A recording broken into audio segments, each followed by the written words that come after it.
तुमच्या ग्रामपंचायतमध्ये कधी गैरव्यवहार, भ्रष्टाचार किंवा मालमत्तेचा गैरवापर झालाय का? आज आपण एक असा जी.आर. पाहणार आहोत जो आपल्याला या विरोधात न्याय मिळवण्यासाठी तसंच तुमचं गाव भ्रष्टाचार मुक्त आणि पारदर्शक बनवण्यासाठी तुम्हाला मदत करेल आणि तुम्हाला कायदेशीर ताकद नक्कीच देईल.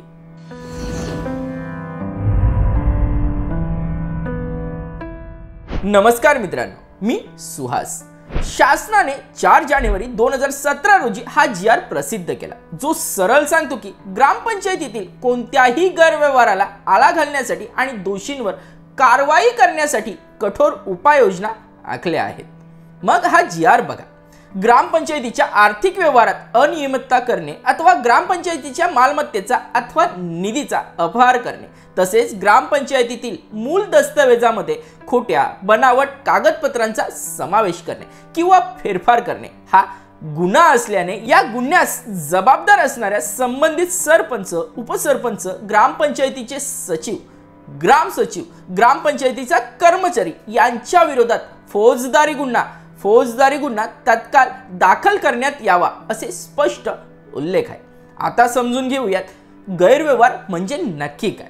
सर्वात पहिलं, निधीचा अपहार.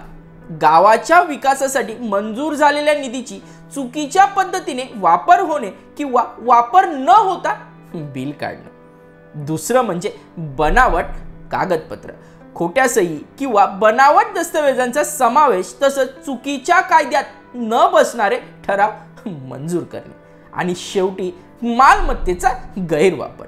ग्रामपंचायतीच्या मालमत्तेचा वैयक्तिक किंवा अनधिकृत वापर करणे. समजा तुमच्या गावात रस्ते दुरुस्तीसाठी निधी मंजूर झाला, पण रस्त्यावर काम झालंच नाही.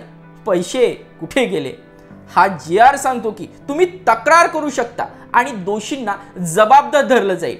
हे जी.आर. म्हणजे सरकारी काठी आहे, जी गरज असेल तेथे जोरात पडते. मग आता हे तुम्हाला तुमच्या ग्रामपंचायतमध्ये निदर्शनास आलंय. मग तक्रारीची प्रक्रिया काय, चला ती समजून घेऊया. तर पुरावे तयार ठेवा. कागदपत्र, फोटो किंवा इतर आवश्यक माहिती गोळा करा. शासनाने दिलेल्या ह्या जी.आर.चा संदर्भ देऊन लेखी तक्रार दाखल करा आणि त्यानंतर तक्रारीचे मूल्यांकन होऊन योग्य कारवाई केली जाईल. जर तक्रार केली गेली आणि कोणतीही चौकशी झालेली नसेल तर गट विकास अधिकारी प्राथमिक चौकशी करतील. ही चौकशी 1 महिन्याच्या आत पूर्ण होणे आवश्यक आहे. त्यानंतर दोषी आढळलेल्या व्यक्तींवर फौजदारी गुन्हा दाखल केला जाईल. हे ह्या पॅराग्राफ मध्ये दिले आहे, ते पॉज करून बघू शकता.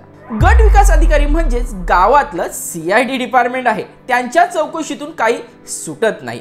फक्त एवढंच, त्यांनी टेबला खालून पॅकेट घेतलं नसलं पाहिजे, आणि घेतलं असेल आणि निर्णय देण्यास टाळाटाळ केली असेल तर हे वाचा. संबंधित गट विकास अधिकारी यांनी 1 महिन्याच्या आत चौकशी पूर्ण केली नाही आणि चौकशी करण्यास टाळाटाळ केली तर संबंधित गट विकास अधिकारी यांच्यावर नियमानुसार मुख्य कार्यकारी अधिकारी, जिल्हा परिषद यांनी शिस्तभंगाविषयी कारवाई करावी असे स्पष्ट निर्देश आहेत. मग हा आटापिटा कशासाठी? एक म्हणजे भ्रष्टाचाराला आळा बसेल. गावाच्या निधीचा वापर योग्य ठिकाणी होईल. ग्रामपंचायतीतील पारदर्शकता वाढेल. तुमच्या गावाचा विकास सुनिश्चित होईल. गावात काही जण म्हणतात पंचायत म्हणजे काय, खाण्यापिण्याची सोय. मग आता तुम्ही हा जी.आर. नक्कीच डाउनलोड करा. याची लिंक मी आपल्या डिस्क्रिप्शन बॉक्समध्ये देखील दिली आहे. आणि हो मित्रांनो, तुम्ही तुमच्या गावासाठी जबाबदार आहात. या जी.आर.चा योग्य वापर करा, तक्रारी दाखल करा आणि तुमच्या गावाला भ्रष्टाचार मुक्त बनवा. व्हिडिओ आवडला असेल तर लाईक करा, शेअर करा आणि सबस्क्राईब करा. तुमचं एक शेअर एखाद्याला त्याचा हक्क मिळवून देऊ शकतं. आणि नक्कीच YCC चॅनल प्रत्येकाच्या मोबाईलपर्यंत पोहोचवा. आणि काही प्रश्न असल्यास कमेंट बॉक्स ओपन आहेच. धन्यवाद.